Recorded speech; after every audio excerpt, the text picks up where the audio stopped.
Hello, hello. I apologize. I was on a phone call and I uh forgot not forgot, but I lost track of time. So, my bad. Pardon me, pardon me. First question is, can y'all see me? This is the big testaroo of the new live system.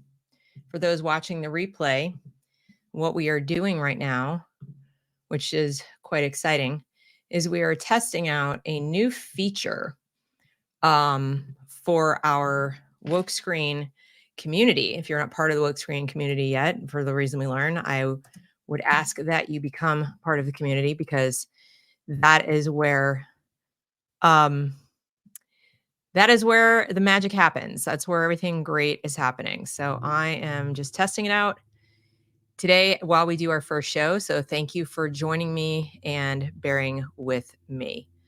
Hopefully this is working. I hope it's working. It looks like it's working. Fantastical. All right. So we have begun. Everything is working optimally. Today's show is asking the question, what are the pros and cons of homeschooling for high school? What are the pros and cons of homeschooling for high school? And I get this question a lot because a lot of people homeschool and then they'll say to me, I think I'm going to put the kids in school for high school. So we're only going to do this until high school. And then, I can't homeschool high school because, you know, I can't teach those courses. I can't teach calculus. I can't teach these upper level courses. And it helps me realize they still, in spite of the fact that they've decided to homeschool for the lower grades, they're still not confident in their own abilities to solve that situation, or they think that their child will need things or does need things they may or may not need. And so I thought, okay, let me address this because there are some pros, believe it or not, to considering a school. I would never say it's true of a public school, but just a school setting for those upper grades. And there are cons. And, let's talk about it. So, first, let us discuss the pros. Might as well start with the positive. Not that the others are negative per se. It's just this, not everything is right for every family. So the pros of considering schooling options for those upper grades would be first and foremost that you have um a built-in structure for things like sports and extracurriculars.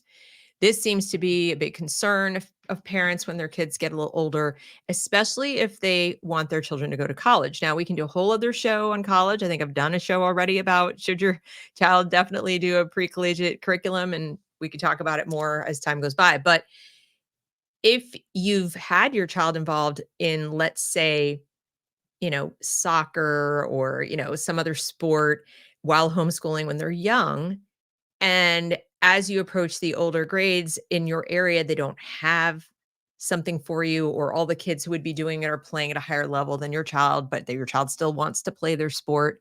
And you think, oh, I should send them to school, they could do it. Or they want to be part of an orchestra or a drama troupe or something like that. And you can't find it locally and they happen to have that at your school. Then you might want to consider it. But we'll talk about the cons of that. I would say this is a pro primarily for those students who are really involved in these things. This is not just that they might want to play a sport. They might want to do theater. We're talking about a kid who in homeschool has indicated they are so into this and you're not quite sure how to help them past the age of 13 expand on it and grow in that area and develop that hobby without the structure of school. So that might be a pro with school, is those extracurriculars. Another pro, of course, is the built-in structure for peer relationships. The cons will be fairly obvious with that, but the pro is it's built in. There's a lot of kids that age in one place. which can be a pro for some people if you live in an area where it's difficult to meet parents of that age child for a host of reasons, either because all of their kids are in school, because you don't work in the same fields and you just don't rub elbows with them, or your kid isn't meeting them out and about. It used to be people would just go outside and play. That doesn't really happen anymore.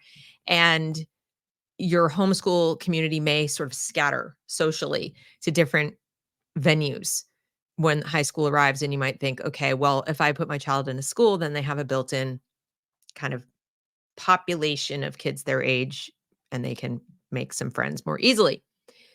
So that might be another one.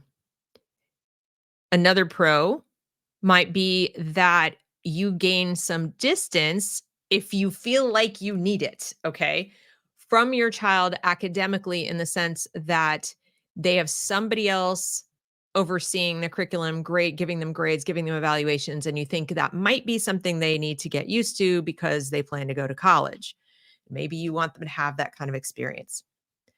And finally, one of the pros would be that there is a schedule. It is arbitrary. It is structured. It is not around whatever they feel like, or your house or whatever. And that too can sort of start getting them ready for the world of work or whatever, or college, where they might have a more regular schedule. And you might think, well, that's a good way to start doing that, where they realize that sometimes I got to do that. Now, as I'm telling you all these pros, my brain is going, but that's also a con. That's also a con. So it is. So let's talk about it. These are all, though, I'm not being sarcastic or cynical. I'm being sincere, depending where you live, depending on what the options are for you, privately and all that, depending on your own needs as a family in terms of working life and so forth. You may decide, all things considered, that the pros outweigh the cons in these areas. It is possible. It is possible. But flipping it back around, what I will say is this: first and foremost, for the extracurriculars, as I said, if your child is really, really gung ho, is when it would be a pro, and there's no other option. That said, if they're really, really pro, what I hope you will do in those earlier years is do the homework and the research to figure out what it would take for your child to continue to be involved in that extracurricular without going to school, so that you are making an apples to apples comparison. So it's not just not school or school. It's not school and we're going to have to drive 2 times a week, an hour away, to go to this program that is open to anybody that will give a great experience. Okay. So that's like one thing. Another thing is, another thing that you could compare is with the sports. Same thing. Do we need to travel? Do we need to move? If you have a competition level um, athlete, you might want to consider relocation. That's a possibility. I've seen people do it. I've seen people move for hockey. I've seen people move for soccer and gymnastics and things like that. It's a big step. And if you don't have other children who are participating in the same sport, or who are, not going to be inconvenienced, it's something you might want to consider. Um, because there's no guarantee, first of all, that your child will make the school team, or that the school team will be, a good fit for them. And you might do better picking your own team somewhere else. Then we have, as there's like art and theater. I strongly recommend, if you have a child involved in the arts or theater and you think, well, I'm going to need to send them to school so they can continue to participate in this, because all the little art classes or what we can do at home, we're sort of running out. Definitely look into whatever local culture you have for adults. There is almost always an opportunity for an enterprising teenager to participate in some way. Acting, props, costumes, lighting, stage stuff, whatever they might want to be involved in, that they might welcome the young energy and talent in that, even if they don't have a youth program. So don't discount it. The same, by the way, is true if you have a young musician.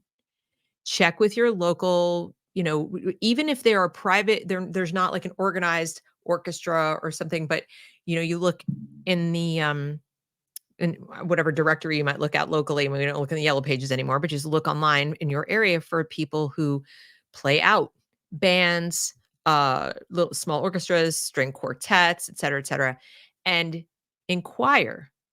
They might know someone who knows someone who needs a third, who needs another person in this role and that role. Maybe they're trying to build an orchestra, and they may also know about a local one that's at some distance away that you haven't heard of. I can't tell you how many opportunities I've found simply by approaching the adult version of what my child wanted to do and then saying, "What do you recommend for a teenager who wants to do this?" Because not every school offers everything either. A lot of people think, well, I'll send them to school and they'll get access to it. Not necessarily. If they don't make it onto the orchestra, then they can't participate. If it conflicts with their school schedule, they can't participate. If they just don't like the structure of the way the orchestra works, they might stop, they might quit, and then you're kind of stuck. There's no backup plan. So, hand picking the solution helps you cope with those potential negative side effects that could come up in a school. Um, Other extracurriculars like clubs and things, you can almost always find some equivalent outside of a school. You could make one too. Don't discount that. A lot of parents think, oh, well, there are no other kids who want to do this. Well, your kid exists. So the chances are there's probably at least one more wherever you live. And if you don't live in a super rural area, the odds go up. So there's probably another parent like you sitting at home going, there's no other kid who wants to do this. Why would I create a meetup group? Why would I create a Facebook group? Why would I do this? Somebody's got to start it. Somebody started those groups for whatever those hobbies were. You can start a book club for kids who like to read. You can start a film watching or reviewing club. You can start a craft club. You can start all kinds of clubs and organizations. And it doesn't take more than like one other family, really. And that can snowball pretty quickly. I've seen it happen. Drawing clubs, book clubs, all the way up to co ops. And that brings me to the next one, which is you can start a co op that covers all these bases. So you can have an arts co op that's specifically for teenagers who are interested in learning more about the arts, but they're not pro level. But should they have to go to school just to get access to really cool art projects and art classes? Probably not. So it might be a pro and that it's already done for you. It is in the school, but don't like oversell it to yourself. It might be pretty mediocre and it's almost always the first thing they get cut when budgets get slashed. Whereas you can create something or choose something and you just need to find a couple other parents who are willing to put in a little bit of time in order to organize it. Run it off of Facebook, run it off of Meetup, run it off of locals. There are many ways you can run it and, get something going. Now, as to the big one where, well, I can't teach calculus, I can't teach foreign language, I can't teach these. They already have that in the school. When it comes to academics, while that is true, I think I've covered on this channel plenty that the academics may or may not be very good. So the first thing you'll have to do if you want to see the pro side of that is you're going to have to research those teachers as individuals, look at their social media, delve into their background, where they went to college, what they've personally written or published or done in that field, and you might find a diamond in the rough. But are you going to find 5 or 6 each year? Because that's what it'll take. Whereas you have the whole of the world pretty much at your disposal when it comes to the internet to find the calculus teacher that's right for your student, the foreign language teacher that will, or a program that will work for your student, math, etc. Every other math, science. And you may also find things that are more flexible in terms of scheduling. So if you send your child to school because of the academics, like I said, those academics can quickly squeeze out whatever the child wanted to do for their hobbies or family or some other thing, because now they've got to take their math class on, Tuesday and Wednesday at such and such a time. That may still be the case if you're doing it outside the school online, but again, you have more options. So if that one isn't going to work because it doesn't work with the schedule, then maybe you can find another one. There's not just the one like they have at school. So the pro can become a con pretty quickly, and then it can be turned into your pro if you turn it to your advantage with the academics. You can hand pick, you can look at resumes, you can even interview individual teachers, even if they're part of a program. I did this with Lukian. and they teach all the humanities, they teach the classics, they teach Latin and Greek and, language arts, all that, up at logic, all the way up into the high school level. Now, you might say, yes, but the high school's free for all this, and I'm going to have to pay for those. This is true. There are a variety of options, though. So, what you're looking for outside of school can come for free in the form of something like CK12 online for biology, which I've vetted, and it's about as unwoke as you're going to get for high school biology. Same thing for physics and chemistry. It's not the world's greatest that ever was, but if your goal is a high school biology class and you don't want to teach it yourself and you just need a spine, I mean, you just need like a textbook and some tests, it's absolutely adequate, and you don't need to worry about you uh, doing it. Sorry about that. And that's free. And there are other free things as well. Now you're going to want to vet them, but they do exist. And then, of course, you have science programs. They come in all different price ranges. Some that you do kitchen science at home with your own microscope and your own slides and your own textbook, and you're just sort of guiding it with lesson plans, all the way to a private teacher or tutor with private classes online at, let's say $600 a year for the course. They exist at both ends of the spectrum. And the same is true for all of the courses that you might want to teach. So it can be a little overwhelming, whereas putting your child in school is less overwhelming. It's done for you. There it is. But your ability to vet it and see that it is really high quality, or that your child is going to learn their way at their pace, is diminished. Um, Now, as far as, like, another con of having the child go to school in the high school years is their ability to work and hold a job is also greatly reduced. The hours that they can work for money are pretty much nights and weekends, after school weekends. That means they're competing with all the other kids who go to school for those hours. And so the best jobs with the highest pay, that adults are now looking to get sometimes, they're competing with other kids. Your kids are probably going to have an edge in that they, are polite and respectful and know how to do math in their head. But they're still going to be competing with more people. Whereas if they can work Tuesday mornings, or they can work, some random afternoon, it's big difference. Big difference in what shifts are available to them, how many hours they can work, how much money they can make, and how valuable they are to wherever they work, because it's harder to fill those slots. Now, those slots are less busy for a lot of businesses. If you're talking about fast food and so forth, although the lunch rush is pretty huge. Having people go to work the lunch rush and the breakfast rush at some places, they're begging for people to do that. So, the child can get work hours over with, come home, have the rest of the day to do school, and sleep properly. Um, Vice versa, if they're a night owl, they can work the night shift. That's fine, but they don't have to get up and be at school at 7:15 in the morning either. So their flexibility as far as getting a job is increased. And the as far as the con of sending the child to high school with the time frame, the other thing is that you can, structure your academics around what they like to learn when. Like, I really like to do my reading in the morning is something you can do with a high school student in homeschooling. But at school, they're going to have English class whenever they have it. So if they're half asleep first thing in the morning and that's not a good time to do it, but that's when they have English class, too bad, so sad. That's the deal. Homeschooling for high school is better for kids who are sensitive in terms of their biorhythms.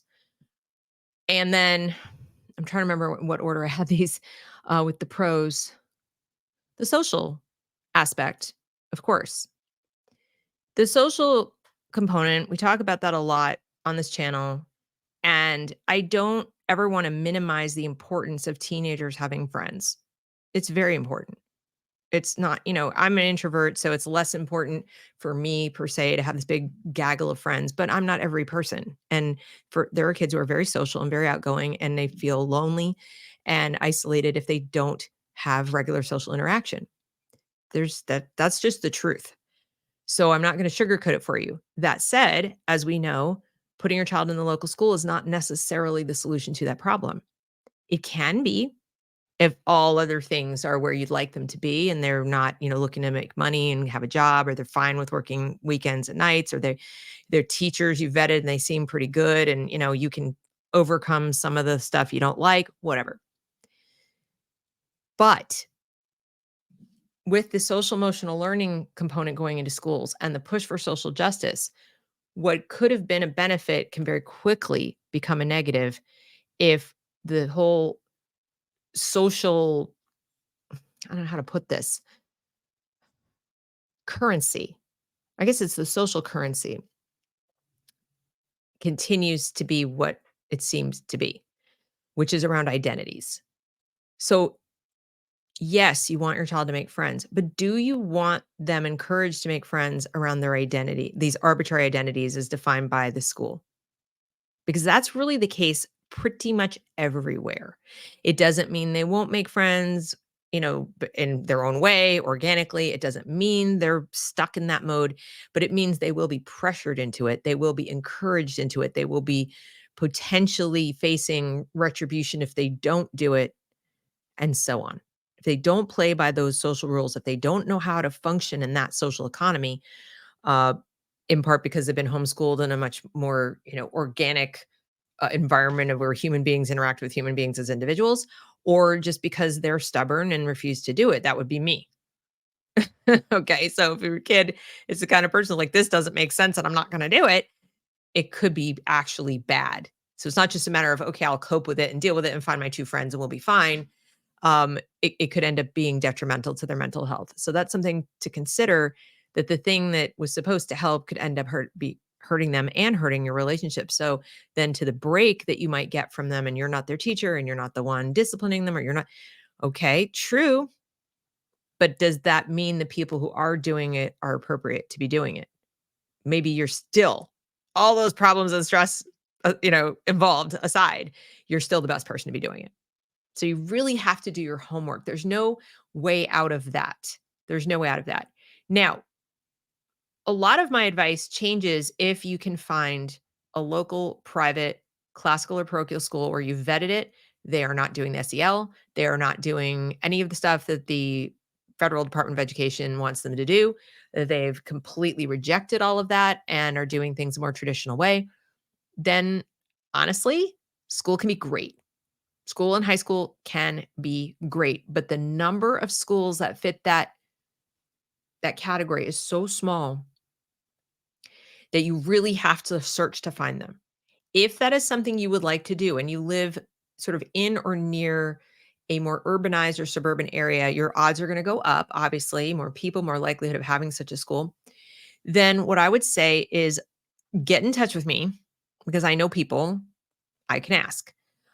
You can ask them yourself if you like. Jeremy Wayne Tate, he is on X as Jeremy Wayne Tate. He's the go-to guy. He is the founder and head of the Classic Learning Test. And you can either go to their website and look at the schools that have signed on to use the Classic Learning Test, because that's a pretty good indicator they're good schools. Or you can just contact him directly, because there may be a school that hasn't signed on in to use the test that he's been working with and he knows is a good school and they're trying to bring them on. I have done that for a few people and hooked them up with some really good school options for their kids, and they're very happy. It's not inexpensive because you're paying for private school, but if that is something you decide is really going to be best for your child or for you and your family, that's the direction I would go. I'm not anti-school. I'm anti-progressive schooling. I'm anti the way we do it now for 95% of schools, probably more like 98% of schools. And so you're going to have to be so on the ball with your research and your vetting, and your, coming in and having family dinner every night with your kids and talking to them about what they learned that day and making sure they're still, grounded. It's a lot of work. So there's no benefit of not homeschooling your kids when it comes to you saving time. Let me just be very clear about that. There are those other pros that I mentioned, but nowhere on the list of pros is time saver for mom and dad. It's not there. Sorry. I would be lying to you. It is not going to be a time saver. You will spend more time. You will have more anxiety because of all the things you're not sure you know for sure. Whereas when you're still homeschooling them or handpicking those things, and you can leave on a dime if you need to and pivot and switch to something and do different things each year, your the degree of transparency goes up exponentially and your degree of anxiety goes down. And it tends to be a little closer to set it and forget it. Nothing is set it and forget it completely, but it's closer to what you had hoped school would be, in the sense that if you've done that due diligence correctly, then the chances are you don't have to turn around and hover. It's still a good idea to have dinner with your kids and talk to them about what they're learning every day and what they're doing and so on. I'm not suggesting otherwise. I'm just saying that the pressure to do it to protect them is going to be reduced. Um, so that's pretty important. Um, as far as college goes, I do not happen to believe that it is a benefit to the college bound homeschooler, or the, college intended homeschooler, to go to school per se. That's not it's a neutral. Let me put it that way. So it can be a pro to homeschool them. It can be not a pro to homeschool them, but it's not de facto one or the other. The pros of homeschooling high school for the college intended student is the ability to get more credits at community college in a dual enrollment program prior to going to college for free. So taking courses at the community college, you get the high school credit and you get the college credit at the same time. That can be a big money saver and so on. That said, some parents tell me, I would tell you, that the quality of those courses is mixed. You're still going to have to do your homework. Is that really the best way to get my kid their course in chemistry? So you should figure out, why are you doing it? Is it purely to shave some of the cost off the college, experience? Is it to get rid of some required distribution requirements that college is going to have that your child is not going to be majoring in? Like in my daughter's case, she was not going to major in STEM, but she was going to have science credits, and might as well get some college credits while doing it. So chem was fine, whether it was the best chemistry class ever or not. It didn't matter because she wasn't going on to be a doctor. So, but if your child does want to go on to be, I want to go to medical school. I'm not saying that the high school class is better. That's not what I'm saying. I'm saying that maybe pick a class for the community college class that is one that is, less important, and save the college class in chemistry for college.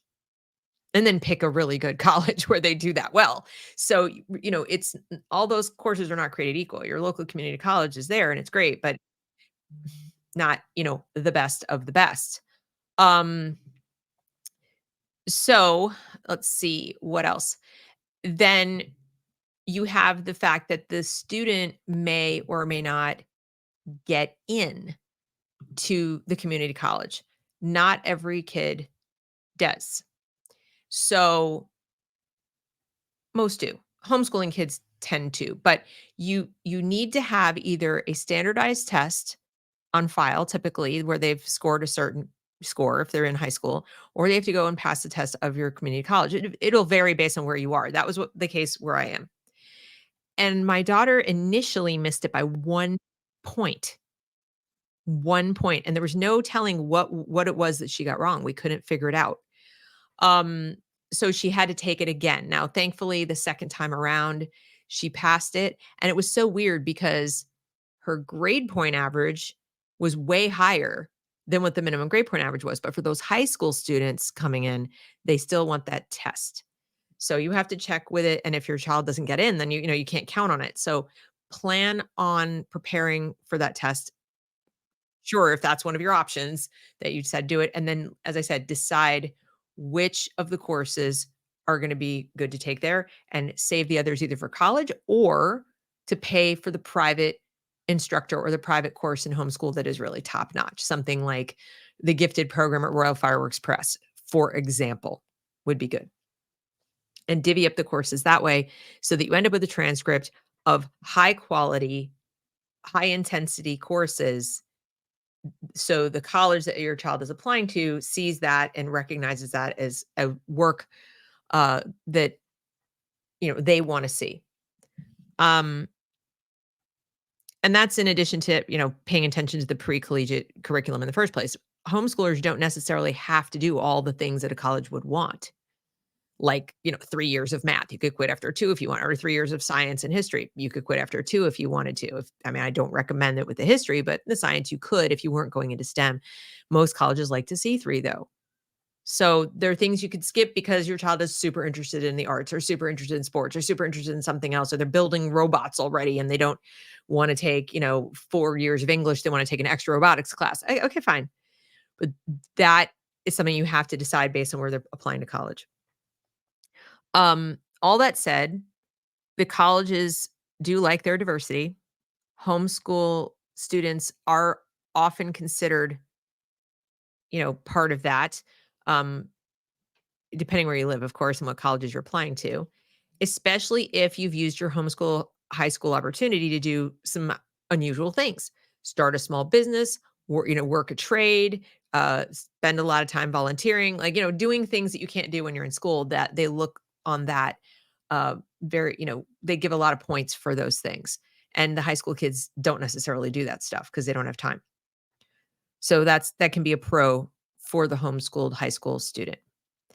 And finally, what I would say to the pro about they get on a schedule if they go to high school, it's not necessarily a con of homeschooling high school. It's just something you have to pay attention to in terms of getting your child ready to go to college. So that's why the dual enrollment thing might not be a bad idea, because they have to take some classes on somebody else's schedule, or at least doing something online or something with a teacher for the same reason. So not everything is self-directed. What I've heard, unless your child is entrepreneurial and not going to college, in which case letting them run their own schedule is actually advantageous. But if they plan to go to college, then the self-directed student has a tendency to get more frustrated, because once they get there, it's a lot more like, this is when the class is. I have to take a level 2 class in such and such subject. Well, it's only offered on these days at this time, and the student gets like really frustrated and sometimes start scheduling their life around it to the point where they will switch majors or they will not take a course. And you're like, I can't take that class, so I guess I'll do a different major. I've seen it happen where they're so accustomed to planning their own day and they're so attached to it that they will, I don't want to say cut off their nose to spite their own face, but they'll arrange their life around that flexibility and miss out on opportunities because they're just not used to it and they don't want to do it. So, like I said, fine for the entrepreneurial kid who knows that that's going to be their life ongoing. But if you're saying, no, I want to work in a field that is someday going to have a schedule where I have to show up to a job and it's got to start at 8 a.m., that's not a great habit to continue. So you have to know your own child. And if you sense that self directed is translating into stubbornly refusing to be flexible around anyone else's schedule, you might want to find something to schedule them for academically. And, if it needs to be school and you can find a great school, then that might be what it needs to be. Just find a great school to do it. Um, let's see. I think that's it as far as I can come up with. Basically, the pros and cons of homeschooling for high school. Like I started off giving you the pros of sending them to school, and then I gave you the pros of not sending them to school, along with some of the cons of each mixed in. I hope that was clear. But if you have further questions, please put them in the chat. I'll be happy to answer. Um, I, you know, this is an ongoing conversation. It is not something that one show is going to take care of, because something will come up, I'm sure, for you and say, yeah, but what about this or what about that? Also, if you have young children, let's say younger than middle school at the moment, things are going to change. So the advice I'm giving you today, it could be outdated next year. Absolutely, it could be. So it's not the final word on any of this. Uh, Continue to ask questions. My bottom line is always the same. What's right for your child is going to be what's right for your child and not anybody else. These are just some ideas I'm throwing out there, some things to think about that you might not have thought about, might not have considered, and that's it. Take it or leave it. It applies, it doesn't apply. Every state is different and so on. The only thing I can tell you for sure is that Schools are structured by default. Homeschooling is not by default. That's if it is, it's because you made it that way. You have as much transparency as you want in homeschooling, and you only have as much as they'll let you have in any school, even a good school. You have a lower cost on the side of homeschooling unless you're doing public school, which in most cases I do not recommend. At this moment, I cannot recommend it. I can say it might be, individual schools might be better for some kid, but I cannot, as a general broad statement, recommend sending a child to public high school. And you can make changes at any time if you choose to do homeschooling for high school. You can even go so far as to homeschool for the first 3 years and send your child just to a senior year, if that's what you wanna do. If you're like, "My kid wants to go to prom, my kid wants to." First of all, there are homeschool proms, just letting you know. But if that's, they want to have that walk a graduation experience, if that's just something they wanna do for whatever reason, I you know, 1 year, that senior year is probably not gonna hurt them. So, I mean, I'm being very cynical at this point, but that's kind of it. What I've found, though, anecdotally, is that kids who homeschool high school wanna graduate early. But if they get to 16 and they're still homeschooling, the vast majority of them, unless there's some other reason that they've chosen to delay graduation, or they're busy working, or they're saving money, or they're doing something that's dragging it out a little bit, they tend to be like, "All right, I'm done." Like, "I've covered the bases, I've done all the things, I've got my transcript, I'm legally able to graduate, I wanna graduate." And their parents look at what they've got, and they look at the state requirements, if you have any, and they say, "Fine, you're graduated." So this whole senior year thing becomes moot. They finish in, 2 years, 3 years, whatever. So it's a rare one that says, "I'm gonna drag it out the full 4 years just 'cause." There's some other reason they take the full 4 years. It just doesn't take that long. It just doesn't. Especially if you do anything during the summer. And a lot of times they're eager to go to work, they're eager to save money, or they're eager to travel. So, there's that. But those are the things I know for sure, and the rest is up to you.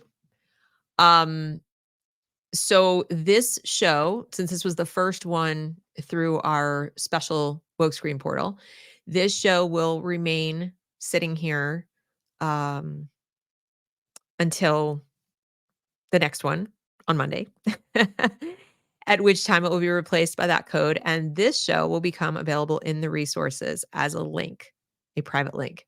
So you will be able to see it here if you couldn't see all of it and you're back watching the rest of the replay. That's why it's here.